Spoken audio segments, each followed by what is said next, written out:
kasih Tuhan, kami bersyukur atas kasih setia-Mu dalam hidup kami. Urapi setiap kami, Roh Kudus, jamah setiap kami, dan berkati kami dengan kebenaran firman-Mu yang kami terima Tuhan. Biarlah hidup kami semakin diubahkan, semakin dalam pengenalan akan Engkau. Terima kasih Tuhan Yesus untuk kasih setia dan kasih sayang.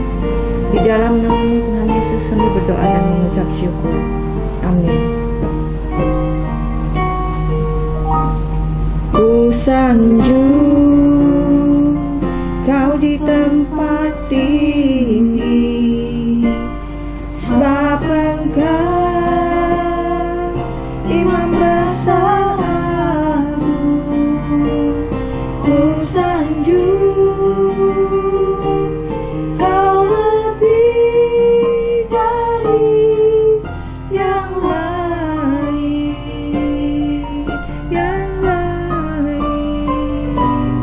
dan ku datang menyembah-Mu Yesus. Amin.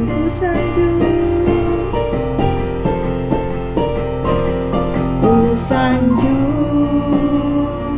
Kau di tempat tinggi, sebab Engkau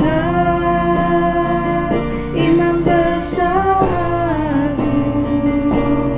Ku sanjung Kau lebih dari yang lain, dan ku datang menyembah-Mu Yesus. Ku sanjung Kau di tempat tinggi, sebab Engkau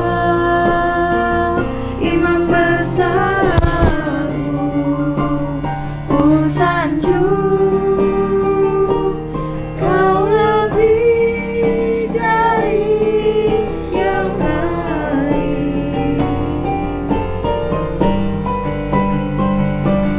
dan ku datang menyembah-Mu Yesus.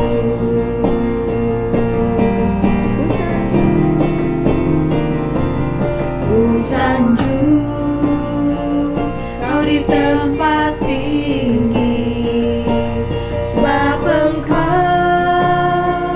Imam besar agung. Ku sanjung Kau lebih dari yang lain,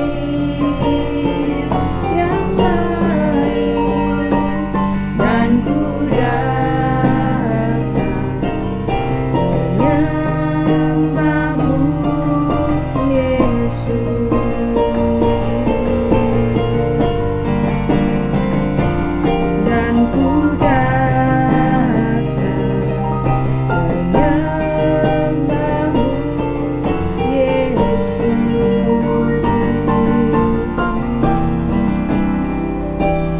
Dan ku datang menyembah-Mu Yesus. Dan ku datang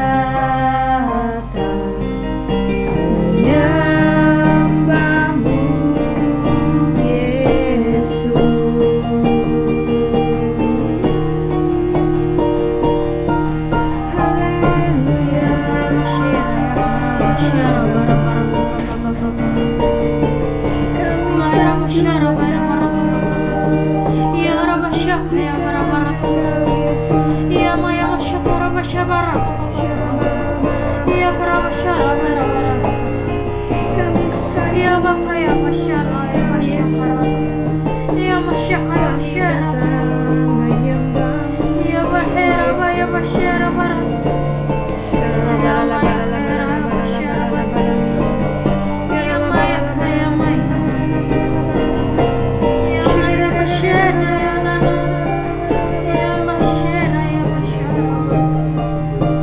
Haleluya. Kami sanjung Engkau Tuhan, kami tinggikan Engkau. Segala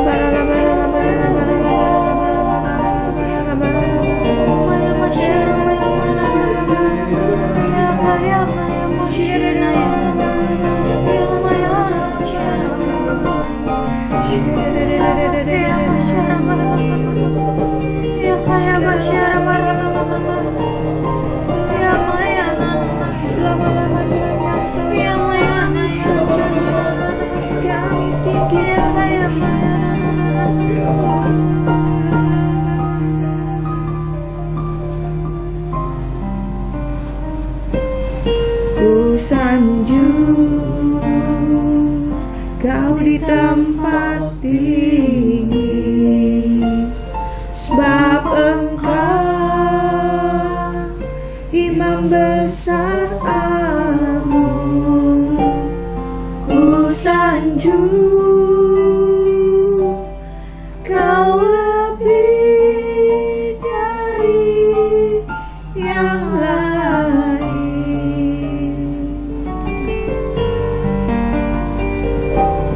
dan ku datang menyembahmu, Yesus.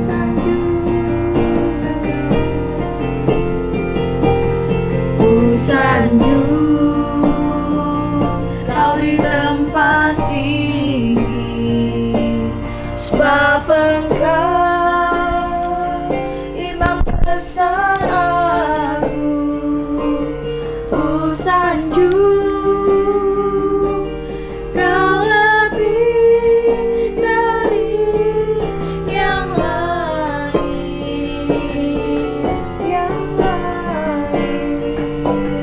dan ku datang menyembahmu, Yesus.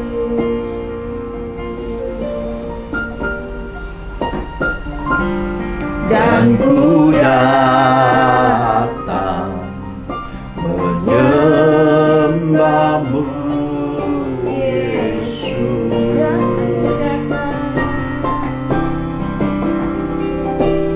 Dan ku datang menyembahmu, Yesus. Karuniakan kepada kami seperti masa-masa Engkau berbicara kepada murid-murid pada kegerakan gereja mula-mula. Mereka adalah saksi, dan jadikan kami semua saksi-Mu. Sebab hari ini di ibadah kenaikan Tuhan Yesus, kami akan menerima semua yang datang dari Roh-Mu, yang datang dari sorga. Anugerahkan roh hikmat, pengertian, pengenalan yang benar di tengah-tengah kami. Di dalam nama Tuhan Yesus Kristus kami berdoa dan kami buka ibadah ini. Dalam nama Tuhan Yesus, haleluya, amin. Bapak Ibu terkasih di dalam Tuhan, shalom.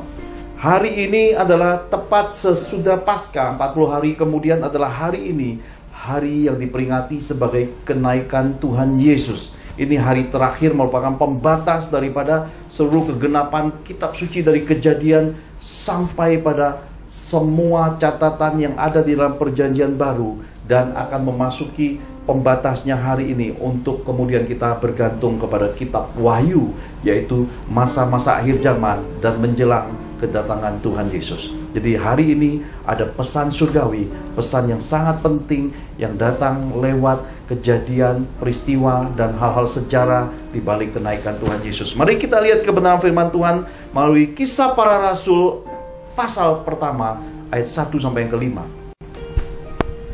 Kisah Para Rasul 1 ayat 1 sampai 5. Beginilah firman Tuhan. Hai Theophilus, dalam bukuku yang pertama aku menulis tentang segala sesuatu yang dikerjakan dan diajarkan Yesus sampai pada hari Ia terangkat. Sebelum itu, Ia telah memberi perintahnya oleh Roh Kudus kepada rasul-rasul yang dipilihnya. Kepada mereka, Ia menunjukkan dirinya setelah penderitaannya selesai, dan dengan banyak tanda Ia membuktikan bahwa Ia hidup. Sebab selama 40 hari Ia berulang-ulang menampakkan diri dan berbicara kepada mereka tentang kerajaan Allah. Pada suatu hari, ketika Ia makan bersama-sama dengan mereka, Ia melarang mereka meninggalkan Yerusalem dan menyuruh mereka tinggal di situ menantikan janji Bapa. Yang demikian katanya, "Telah kamu dengar daripadaku, sebab Yohanes membaptis dengan air, tetapi tidak lama lagi kamu akan dibaptis dengan Roh Kudus." Amin. Amin. Ada 3 hal penting dalam pesan surgawi di ibadah kenaikan Tuhan Yesus ini. Yang pertama, Tuhan pesankan gereja Tuhan, umat Tuhan harus berbalik kembali kepada kasih mula-mula Yesus, yaitu segala sesuatu yang dikerjakan dan diajarkan Tuhan Yesus menjadi parameter kehidupan rohani kita. Jadi gereja-gereja Tuhan, umat Tuhan harus berbalik. Berbalik kemana? Berbalik kepada segala sesuatu yang dikerjakan dan diajarkan Tuhan Yesus. Apa yang dikerjakan Tuhan Yesus? Dia berkeliling berbuat baik. Dia memberi makan orang miskin. Dia mengadakan mukjizat. Dia mengajarkan kekudusan hidup. Dia memberitahukan perubahan parameter dari perzinahan yang dahulu Taurat dan seluruh keberadaan perzinahan itu menurut perbuatan. Tuhan mengajarkan perzinahan ukurannya adalah hati. Jadi segala sesuatu juga dikembalikan menjadi hukum, yaitu mengasihi Tuhan dengan segenap hati, segenap kekuatan, segenap akal budi, mengasihi sesama seperti dirimu sendiri. Tuhan merangkai segala sesuatu, merangkum kegenapannya untuk kita kembali kepada kasih. Karena kasih itu mengampuni, kasih itu bisa menghargai perbedaan, kasih itu menjadi perbuatan yang terpuji, dan berbakti kepada orang tua. Tuhan ajarkan tentang kehidupan berkeluarga. Tuhan beri pemahaman bahwa hidup ini harus mengumpulkan harta di sorga. Kita harus kembali kepada semua yang diajarkan Tuhan Yesus yang dikerjakan selagi Tuhan memberi contoh kepada kita. Jangan lari kemana-mana lagi. Karena di akhir zaman ini dongeng nenek tua, semua cerita cap cip cup menggabungkan sana sini, tidak didasarkan pada kehendak Tuhan, tidak didasarkan pada pimpinan roh, tidak didasarkan untuk kemuliaan Tuhan. Semua pemberitaan yang palsu, dibalik ajaran-ajaran palsu, oknum-oknum rohani yang palsu, gereja-gereja yang palsu, semua harus diuji ulang, semua harus dikaji, diperiksa, semua harus mencapai kembali kepada apa yang diajarkan, apa yang dikerjakan Tuhan Yesus. Ini Tuhan pesankan kepada kita bahwa ini penting. Kenapa? Karena ombang-ambing di balik perbedaan pengajaran dan penafsiran rohani bisa membuat umat Tuhan kehilangan pegangan iman. Mereka bingung mau ke kiri ke kanan. Akhirnya seperti bangsa Israel 40 tahun keliling padang gurun, gak mencapai tujuan Tuhan yang mulia. Padahal Tuhan sudah menyediakan tanah Kanaan, menyediakan di sana susu, anggur, madu, kelimpahan dan pemeliharaan Tuhan di dalam kehidupan. Tapi bangsa Israel ingin kembali ke Mesir. Tapi bangsa Israel, ada banyak anak-anak Tuhan masih punya pikiran Mesir, ingin hidupnya kaya di bumi, ingin memperkaya diri, ingin menikmati nafsu-nafsu duniawi, ingin hidupnya bergelimang harta, dan lupa bahwa akar segala kejahatan adalah cinta uang. Karena itu pesan dari kenaikan Tuhan Yesus ini untuk kita kembali kepada segala sesuatu yang dikerjakan dan diajarkan Tuhan Yesus. Yang kedua, selama 40 hari Tuhan menyatakan kebangkitannya, dan hari ini adalah hari kenaikannya. Apa yang dikerjakan selama 40 hari? Ini juga merupakan pesan penting, pesan surgawi buat gereja-gereja Tuhan, buat seluruh umat Tuhan, bahwa Tuhan Yesus ingin kita kembali fokus untuk belajar, diajar, dan mengajar tentang kerajaan Tuhan. Kenapa? Karena hidup ini tidak serta-merta harus semuanya isinya duit. Maka penyesatan rohani, mukjizat identik dengan duit. Kemudian keributan rohani selalu bermuaranya, dan ketika dibongkar semuanya isinya nggak jauh dari duit. Kemudian ketika segala sesuatu mencapai pemahaman, loh kok nggak sesuai dengan yang diajarkan dengan kehidupannya, Tuhan sudah hardik ahli Taurat orang Farisi, dosa kemunafikan. Jadi jangan terjebak pada keadaan hidup seperti yang sudah dicatat kitab suci. Mari kita kembali kepada apa yang dibekali Tuhan Yesus pada 40 hari kebangkitannya. Belajar tentang kerajaan Allah. Fokuskan diri untuk benar-benar fokus pada kerajaan Yesus. Kerajaan Yesus, imamat rajani, bangsa pilihan Tuhan itu, isinya di dalamnya adalah kasih, iman, pengharapan, kekudusan, kebahagiaan keluarga, hidup takut akan Tuhan, dan hidup yang murni, tak bercela, hidup bergaul dengan Tuhan. Kembali kepada semua itu. Kenapa? Karena ini Tuhan pesankan. Kerajaan manusia di balik manipulasi kehidupan rohani itu sebenarnya adalah mencuri kemuliaan Tuhan. Yang dimulai dari roh, isinya pemberitaan firman, isinya pemberitaan Yesus, pada akhirnya hanya untuk mengkultuskan dirinya, pada akhirnya mengumpulkan harta untuk mengerok uang umat. menimbun harta ngengat berkarat, pada akhirnya mencuri kemuliaan Tuhan, upahnya sudah dapat hanya di bumi. Kesia-siaan jadi hamba yang tidak dikenal Tuhan, hamba yang dihardik, hamba yang jahat di hadapan Tuhan. Semua hal yang berkiblat pada sisi kerajaan manusia, isinya hanya untuk membuat diri sendiri lebih tampil, lebih hebat, mau lebih tersohor, lebih mau diakui semua orang di muka bumi seakan-akan dia adalah perwakilan Tuhan. Merasa diri paling benar, merasa diri yang pegang kunci surga, merasa orang lain tidak bisa masuk surga kalau tidak lewat dirinya. Ini penyesatan pada diri sendiri. Ini sudah sebenarnya bersekutu dengan iblis, menjadikan dirinya sepertinya sudah lebih hebat dari iblis. Kenapa? Iblis saja masih takut sama Tuhan, tapi orang Kristen terkadang kejahatannya melebihi iblis. Kenapa? Karena lupa diri. Orang lupa diri itu cenderung membuat diri lebih jahat daripada iblis. Karena itulah Tuhan mengajarkan kita bertobat, pikul salib, sangkal diri itu setiap hari, supaya kita selalu sadar kita ini hanya debu ciptaan Tuhan yang berumur 70 maksimal 80 tahun. Lebih dari itu penderitaan. Kita harus sadar bahwa kita harus melakukan perintah-perintah Tuhan. Ingat bahwa kita hidup di bumi ini hanya untuk menggenapi apa yang Tuhan kehendaki lewat hidup kita, jadi berkat bagi banyak orang, untuk selesaikan hidup di bumi, kembali ke kerajaan Tuhan Yesus. Ini Tuhan pesankan. Dan yang ketiga, yang terakhir, di balik kenaikan Tuhan Yesus ini ada satu hal yang sangat menarik. Tuhan sendiri berkata, sebab Yohanes membaptis dengan air, tetapi tidak lama lagi kamu akan dibaptis dengan Roh Kudus. Tentang peran Roh Kudus di akhir zaman, tentang peran Roh Kudus di dalam kehidupan gereja-gereja Tuhan, peran Roh Kudus dalam kehidupan hamba-hamba Tuhan, peran Roh Kudus dalam kehidupan pribadimu, peran Roh Kudus di dalam kehidupan keluargamu. Ini Tuhan pesankan sebagai pesan surgawi, bagian penutup dari ibadah kenaikan Tuhan Yesus ini. Nah, pertanyaan penting, karena kita sering menemukan perdebatan soal Roh Kudus, baik itu baptisan roh, baptisan api, bahasa roh, kemudian manifestasi Roh Kudus. Perdebatan tidak ada habis-habisnya. Maka ada satu pertanyaan yang terdengar, dan satu pertanyaan yang sering kali ditanya, sebenarnya kapankah kita menerima Roh Kudus? Kapankah kita menerima baptisan Roh Kudus ini? Ini kan pertanyaan menarik. Mari kita lihat jawabannya, supaya kita jangan sampai dalam kehidupan ini kita mengumpulkan banyak pendapat, sedangkan diri sendiri bingung mana yang benar.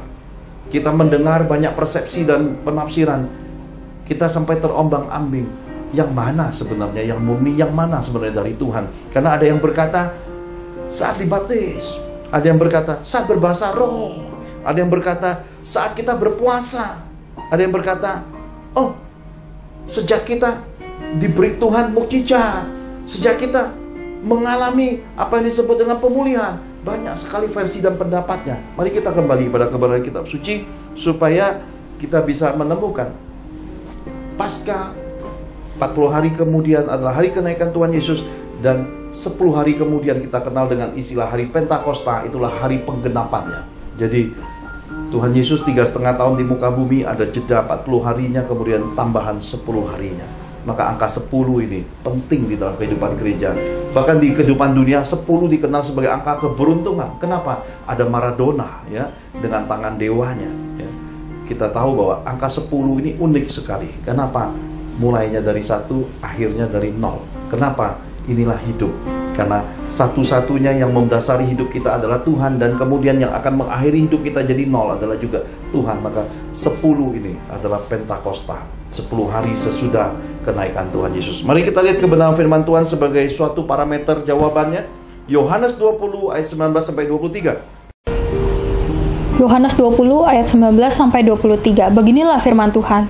Ketika hari sudah malam, pada hari pertama minggu itu, berkumpullah murid-murid Yesus di suatu tempat dengan pintu-pintu yang terkunci karena mereka takut kepada orang-orang Yahudi. Pada waktu itu, datanglah Yesus dan berdiri di tengah-tengah mereka dan berkata, "Damai sejahtera bagi kamu." Dan sesudah berkata demikian, ia menunjukkan tangannya dan lambungnya kepada mereka. Murid-murid itu bersukacita ketika mereka melihat Tuhan. Maka kata Yesus sekali lagi, "Damai sejahtera bagi kamu. Sama seperti Bapa mengutus aku, demikian juga sekarang aku mengutus kamu."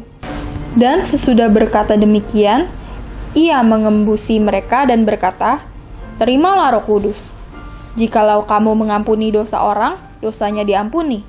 Dan jikalau kamu menyatakan dosa orang tetap ada, dosanya tetap ada." Amin. Amin. Bapak Ibu terkasih di dalam Tuhan, selama 40 hari ketika Tuhan Yesus menunjukkan dirinya, menampakkan dirinya di hari kebangkitannya, ada satu peristiwa penting, dikatakan damai sejahtera bagi kamu. Ketika dia berkata kepada murid-muridnya tentang damai sejahtera, ini suatu pesan profetik. Kita mesti memiliki damai sejahtera karena Yesus sudah bangkit dan menampakkan diri, hadir dalam hidup kita. Dia mati menebus hidup kita, dia naik ke sorga.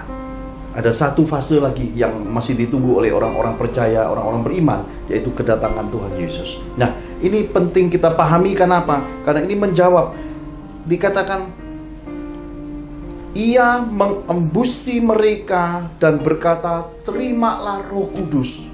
Ini menjadi jawaban.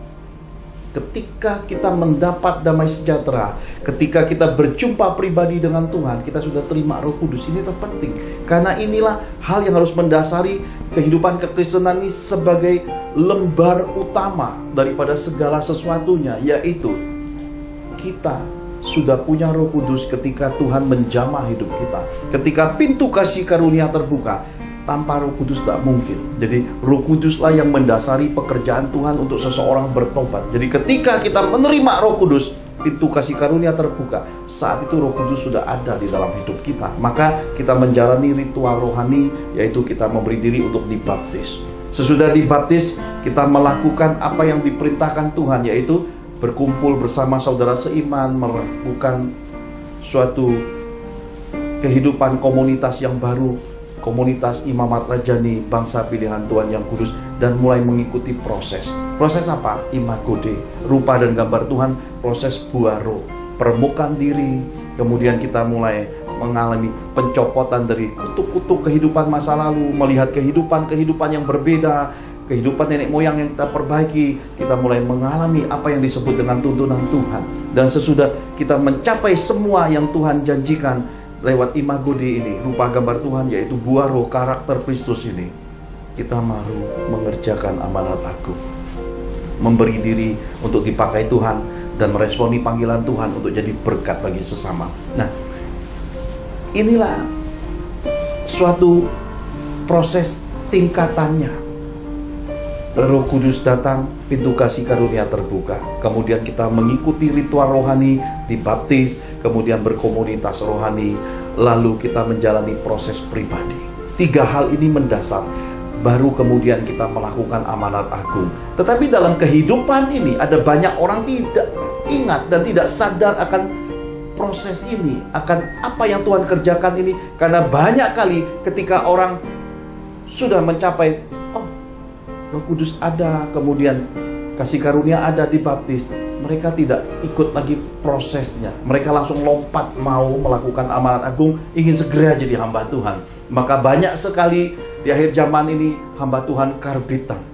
Roh Kudus belum kerja apa-apa dalam hidup mereka. Roh Kudus belum memproses manusia lamanya. Mereka belum jalani permukaan. Tiba-tiba mereka sudah mau jadi hamba-hamba Tuhan tersohor. Tiba-tiba sudah mau mengajar orang lain, sedangkan diri sendiri kurang diajar, dan diri sendiri belum belajar banyak dalam Tuhan. Pada akhirnya akan menjadi hamba-hamba Tuhan yang kurang ajar.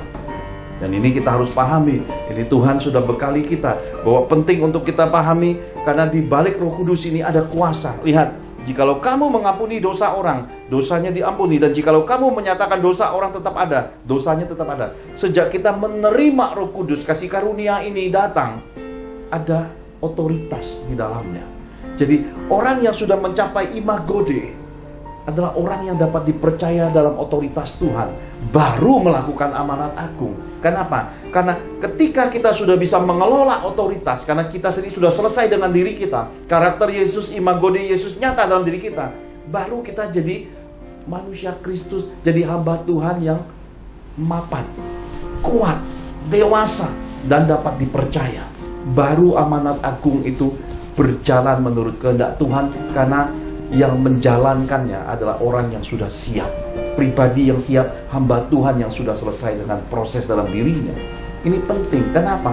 Karena kalau tumpang tindih, tiba-tiba baru dibaptis sudah langsung mau jadi hamba Tuhan, baru dibaptis kemudian sudah keliling gereja, ya akan mengalami pencobaan iblis. Dan tanpa dia sadar, otoritas yang harusnya jadi berkat dari Tuhan pada akhirnya salah pakai, jadi racun bagi umat Tuhan. Ini Tuhan pesankan. Sekaitan Roh Kudus ini sangat penting. Nah, sebagai bagian penutup, kita melihat peristiwanya di dalam Lukas 24 ayat 50 sampai 53. Injil Lukas 24 ayat 50 sampai 53, demikian firman Tuhan. Lalu Yesus membawa mereka keluar kota sampai dekat Betania. Di situ ia mengangkat tangannya dan memberkati mereka. Dan ketika ia sedang memberkati mereka, ia berpisah dari mereka dan terangkat ke sorga. Mereka sujud menyembah kepadanya, lalu mereka pulang ke Yerusalem dengan sangat bersukacita. Mereka senantiasa berada di dalam bait Allah dan memuliakan Allah. Amin. Amin. Apakah satu kebetulan Tuhan Yesus memilih kota dekat Betania? Betania ini dalam terjemahan Gerikanya artinya adalah kemiskinan. Apakah suatu kebetulan dikatakan berbahagialah orang yang miskin di hadapan Allah? Yesus menyatakan ini.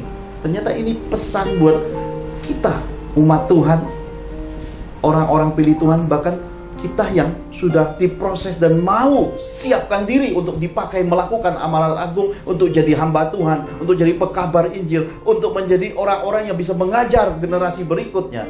Kita harus sadar bahwa kita tidak boleh terjebak pada apa yang ditawarkan dunia. Karena Betania, tempat Tuhan mengakhiri 40 hari sesudah Paskah itu, menyadarkan kepada kita, punya seakan-akan tidak punya adalah orang yang memiskinkan diri, tidak terikat pada keuangan, tidak terikat dengan hal-hal duniawi, dan tidak mengglamorkan diri dengan lifestyle-nya. Kenapa? Karena Tuhan ingatkan supaya apa? Supaya saat kita menghantar Tuhan terangkat seperti murid-murid itu, kita menghantar semua firman dalam hidup kita ini, kita sedang mempersiapkan diri kita. Kenapa? Untuk mengumpulkan harta di sorga, untuk kembali di kerajaan Tuhan. Karena dikatakan sesudah Tuhan memberkati, maka hamba melepaskan berkat bagi umat Tuhan. Damai sejahtera dari Tuhan Yesus, berkat pemeliharaan, kesehatan, kesembuhan, pemulihan keluarga, pengenalan akan Tuhan, semua yang dijanjikan Tuhan itu, pembelaan, penyertaannya ada atas semua umat Tuhan yang mendengarkan pemberitaan Tuhan ini. Pengenalan akan Tuhan mendasari hidup takut akan Tuhan ada di dalam kehidupan mereka sehari-hari. Warga mereka jadi berkat di muka bumi, dan mereka pribadi lepas pribadi dipakai Tuhan, dan karakter Yesus yang teguh jadi pekabaran yang nyata di muka bumi. Haleluya. Dan kita tahu murid-murid sesudah menghantar Tuhan Yesus terangkat hidup-hidup naik ke sorga, mereka pulang ke Yerusalem. Mereka kembali berkumpul bersama keluarga di dalam Tuhan. Lalu mereka senantiasa berada di bait Tuhan dan memuliakan Tuhan. Ini pesan buat kita. Ketika kita sudah diembusi Roh Kudus, kita menerima Roh Kudus, kita harus belajar menantikan waktu Tuhan. Sabar, ikuti proses Tuhan. Sabar, ikuti cara Tuhan. Sabar, ikuti apa yang dikehendaki Tuhan dalam hidupmu. Jangan terburu-buru dan tidak usah ikut arus. Dan jangan hanyut di dalam arus rohani, tetapi warna Tuhan dalam hidupmu, karakter Tuhan dalam hidupmu itu semakin kuat, kokoh, dan karakter Yesus mendasar dalam kehidupan pribadimu. Dan kepribadianmu nyata bahwa imago Dei, rupa Yesus dan gambar Yesus itu semakin besar, kuat, kokoh, dan tahan uji. Itu penting. Kenapa? Karena kita hidup, selagi hidup harus hidup untuk memuliakan Tuhan. 3 pesan penting ini merupakan pesan yang harus kita sadari hari ini, bahwa fase terakhir, apa yang dituliskan Wahyu tentang keadaan hidup akhir zaman, dan surat-surat Paulus menyatakan keadaan akhir hidup, hari-hari terakhir ini akan semakin banyak kesulitan. Manusia lari dari imago Dei. Bahkan kehidupan rohani William Nicolaus akan berbalik lagi di gereja-gereja Tuhan. Akan muncul ajaran-ajaran palsu, akan muncul gereja-gereja palsu, akan muncul oknum-oknum rohani lagi. Bahkan pembinasa duduknya adanya di tempat-tempat rohani. Jadi kita harus benar-benar hati-hati, waspada. Kembalilah pada kitab suci, kembalilah pada peran Roh Kudus di dalam hidupmu, dan fokuslah untuk kehidupan berkeluarga yang bahagia, kokoh, dan melayani mulai dari diri sendiri, lalu keluarga, dan mulai mencapai amalan agung seiring karakter yang makin kokoh, karakter Yesus di dalam dirimu. Haleluya. Kita akhiri ibadah kenaikan Tuhan ini. Pastor William Sherat akan tutup di dalam doa untuk kita menerima berkat-berkat Bapa Surgawi. Mari kita angkat kedua tangan kita sama-sama di hadapan Tuhan. Tuhan Yesus selama 40 hari lamanya menyatakan kebangkitannya dan semua firman yang diajarkannya, ya dan amin. Karena itu orang benar hidup dari iman, iman percaya kepada Yesus, iman untuk hidup benar, iman untuk hidup berkenan kepada Tuhan, dan siap menyambut kedatangan Tuhan Yesus kedua kalinya. Bapak Ibu terkasih dalam Tuhan, mari kita akhiri ibadah kenaikan Tuhan ini dengan doa sehati dan sepakat untuk menerima berkat-berkat Yesus yang melimpah itu. Mari kita satu dalam doa. Dalam nama Tuhan Yesus Kristus, terbukalah tingkap-tingkap langit, semua taburan benih dan ketaatan hidup kita beroleh kegenapan firman-Nya. Kita menabur dan menuai, kita dipeliharanya, kita dibelanya, kita disertanya, dan kita diberkatinya. Maka tercurahlah berkat Bapa Sorgawi, engkau akan terus naik dan tidak menjadi turun. Engkau akan menjadi kepala dan bukan ekor. Adonanmu, lumbung-lumbungmu, rekening bank dan kas keuanganmu diisi Tuhan penuh. Berkat bangsa-bangsa pun masuk dalam kapasitas hidupmu. Diberkatilah keluargamu, diberkatilah karir bisnismu, diberkatilah studimu, dan diberkatilah pelayananmu. Dalam anugerah Tuhan Yesus, maka engkau beserta keluargamu akan menerima kasih karunia, kesehatan, keberuntungan, berkat 5 roti 2 ikan, pelipat kali gandaan berkat, jawaban doa, berkat terobosan ekonomi, dan mujizat-mujizatnya yang ajaib. Dalam Roh Kudus, maka engkau beserta keluargamu termaterai hidup di bumi seperti di sorga. Kita terima berkat-berkat sorgawi ini dalam nama Tuhan Yesus, sama-sama kita katakan, amin.